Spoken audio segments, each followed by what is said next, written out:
Hi everyone, it's Nicole here from Sydney English Teacher and from the Successful English Learner by Sydney English Teacher. And I'd like to say welcome to session number 3 of your weekly writing tasks with me, with Nicole. Thanks to those of you who have joined me for the first 2 sessions so far. And also a big thanks for coming back for another session. I hope that you have found these tasks really helpful and enjoyable, and also that you've been able to be a little bit motivated or more motivated to either write more or to get started with writing in the English language. You know how important it is to practice writing, especially in another language. So please make the most of this opportunity. Be proud of what you achieve as you see your writing skills and your confidence improve week by week. Give yourself a pat on the back for making the commitment to practice and to improve. If you haven't seen the previous 2 videos yet, it's okay. You don't have to stop this video now and go back. You can continue with this video with session number 3 and with this week's session. But do make the time to go back to the other tasks, 1 and 2, and to catch up. Because as you know, the more writing you can do, the better. Yeah, I'm sure you agree with me. So, before presenting this week's task, let's quickly go back to last week's writing task. And I'd like to remind you what it was all about. I'll also give you a bit of general feedback about the writing that I've seen so far, and hopefully that feedback and those tips will help you for this week's session. Are you ready? Okay.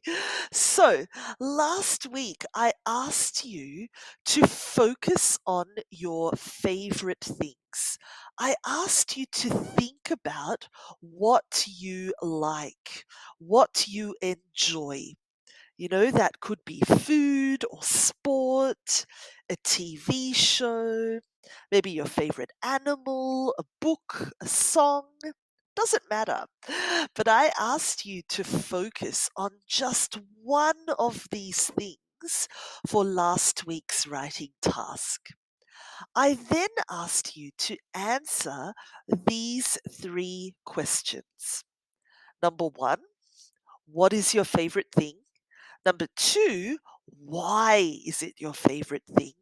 And number 3, how does it make you feel and why? So this is all part of the planning stage. Answering these 3 questions really helps focus in on what you're going to write about. So take a few notes and think about what you want to say so that you don't start with a blank page. So you're not staring at a blank page and have no idea what to write. So look, for last week's task, you might decide to write about your favorite food, which is spaghetti bolognese, for example. So why is it your favorite thing? Maybe you'll say, it's my favorite because it tastes delicious, it's fun to eat. Um, it's quick to cook. How does it make you feel? Well, it makes me feel happy and relaxed.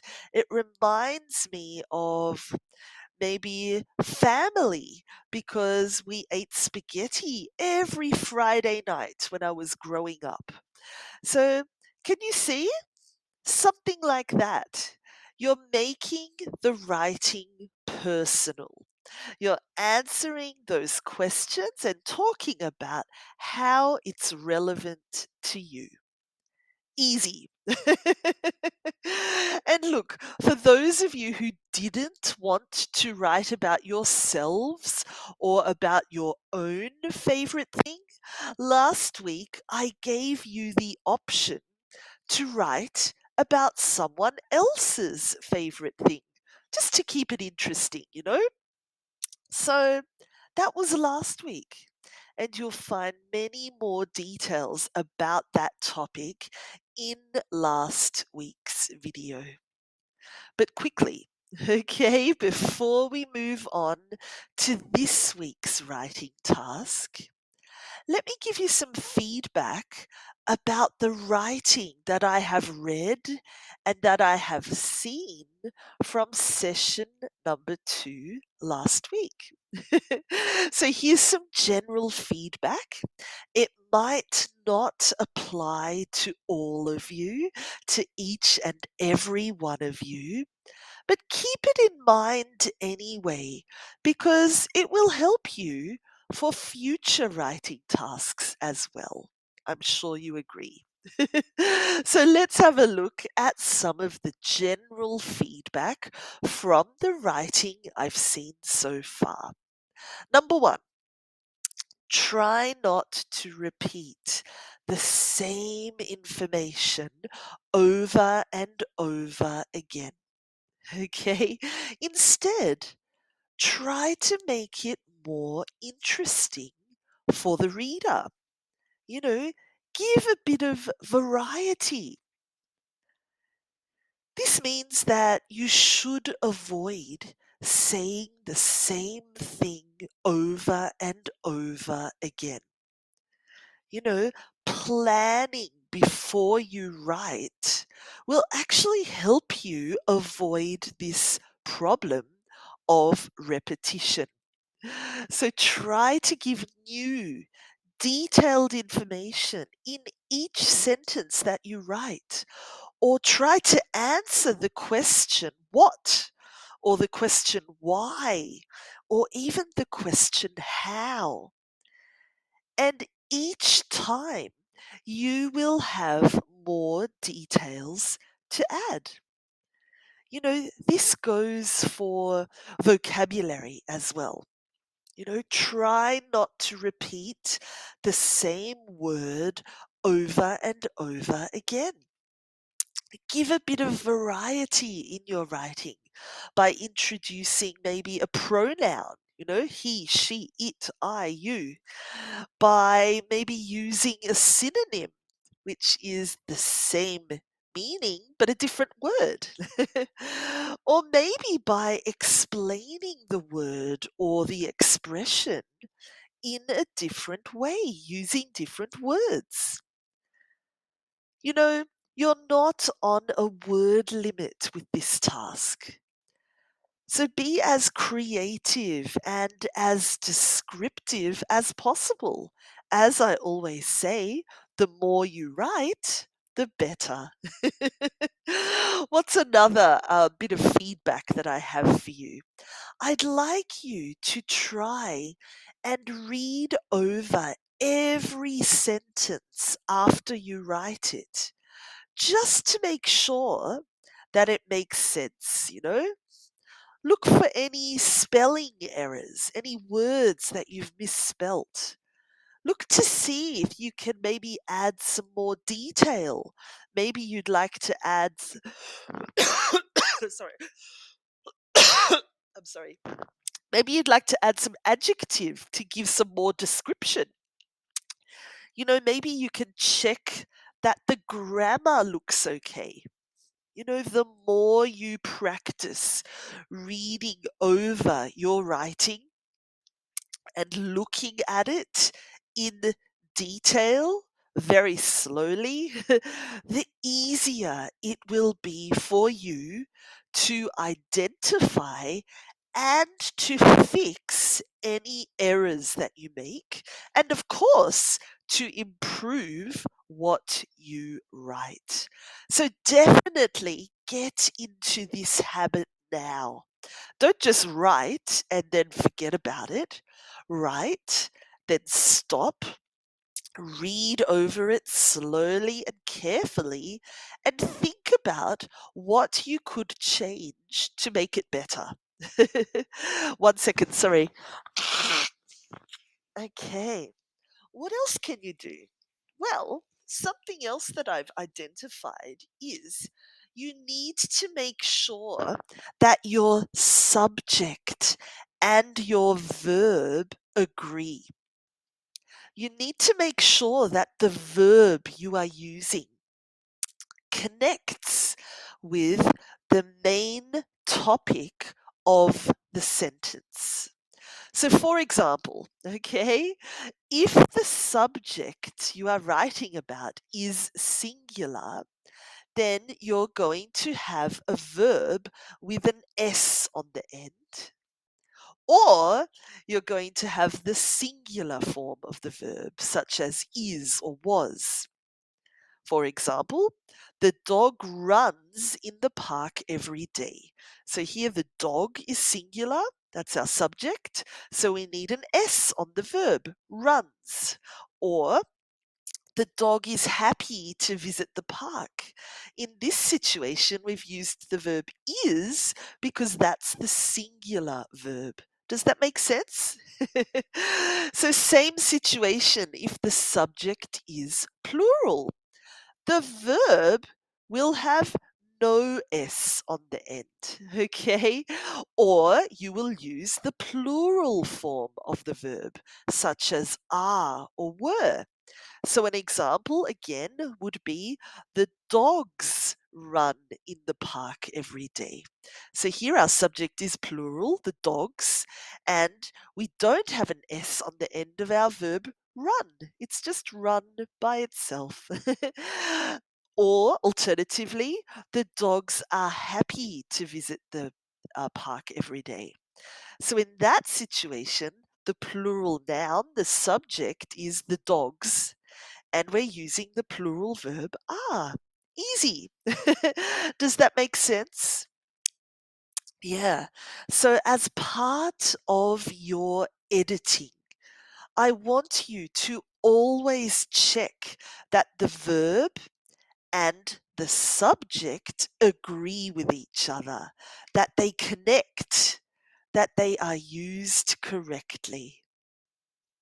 Another piece of feedback, of general feedback from last week's session is don't mix formal and informal language together. That's right.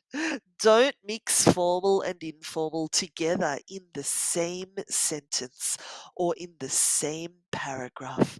Choose either one or the other, not both. So you're either going to write everything formal or everything informal, casual. But you're not going to do a bit of both, okay? You're not going to mix them. So there you go. Some general feedback from last week's writing task. So I hope that that gives you something to think about when you're doing the writing task this week or next week or further in the future. So let's now move on to the writing task for this week, for session number 3. What are we going to focus on? What are we going to write about? Well, just like last week, we will stick to something familiar. We will write about a topic that we know really well and that we have a lot to say about. Why? So that we're not at a loss for words, so that we know what to say, so that we're not staring at a blank piece of paper. So, what's our topic for this week? This week, we're going to write about family. great topic. I'd like you to write about a family member, about one particular family member. Just like in week one, where you wrote about yourself, this week you're going to write about someone else, about someone you know really well, about someone who is part of your family. So, who will you choose? You could write about your brother or your sister, maybe your father or your mother, perhaps even an aunt or an uncle. You might want to write about your grandmother or your grandfather, maybe even a cousin. You might decide to write about your husband or your wife or even your partner. You could write about your son or your daughter if you have children, maybe even a niece or a nephew. It doesn't matter who you write about. You decide. You choose one family member and write about them to help you plan before you write and to put your ideas on paper before the writing process. I'd like you to answer these questions and to take some notes to help you. Are you ready? Number one, who have you chosen to write about? Number two, what are they like? What are they like in terms of personality? What are they like in terms of looks or appearance? Number three, how do you feel when you spend time with them? Number four, what is your favorite memory of an experience that you've had together? Maybe you went to a concert together. Maybe you traveled somewhere together. Maybe you celebrated something important together.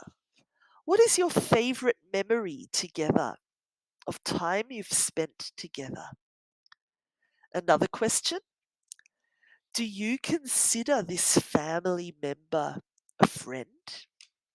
Would they be your friend if they weren't part of your family? And another question. When was the last time you spent time together? When was the last time that you saw each other? So that's more than enough to get you thinking and to get you started. So take some notes about those questions, write down some ideas, some vocabulary, even some grammar if you'd like. And all of that will really, really help you. So, how long should your writing task for this week be? I'd like you to aim for about a page because we've got a lot to say, don't we? Look, anywhere between half a page and one page is absolutely perfect. If you want to challenge yourself, well, you could try to write even longer. That's absolutely fine.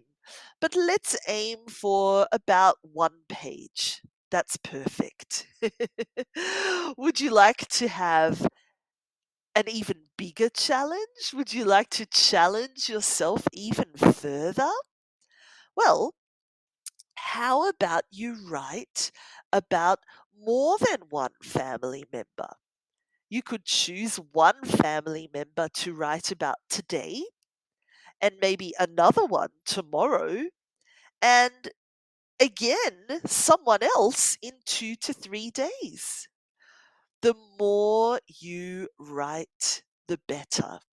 So don't just stick to one family member, write about a few of them. Even better. Would you like to make it even more challenging? I thought so. If you'd like to challenge yourself even further, well, try to include these words in your writing to make the process even more fun. Let's try to use the verb understand. Let's also try to include the adjective inspiring. And how about we use the noun experience? Sounds good, huh? So, look, that's all for this week. Make sure that you take the next step. Don't just watch the video, but do the writing task too. Okay, listen to my advice. Take a pen and a piece of paper and actually put something on paper. If you have any questions, you're more than welcome to get in touch. I'm always here to help, as you already know. And I really look forward to seeing some of your writing and to seeing what you come up with, how you describe your family members. So be sure to join me again next week. Do come back again next week for more writing, for more motivation, for more inspiration, for more fun. Have lots of fun writing this week, and I'll see you again at the same time next week. Thanks for joining me today. Bye, everyone.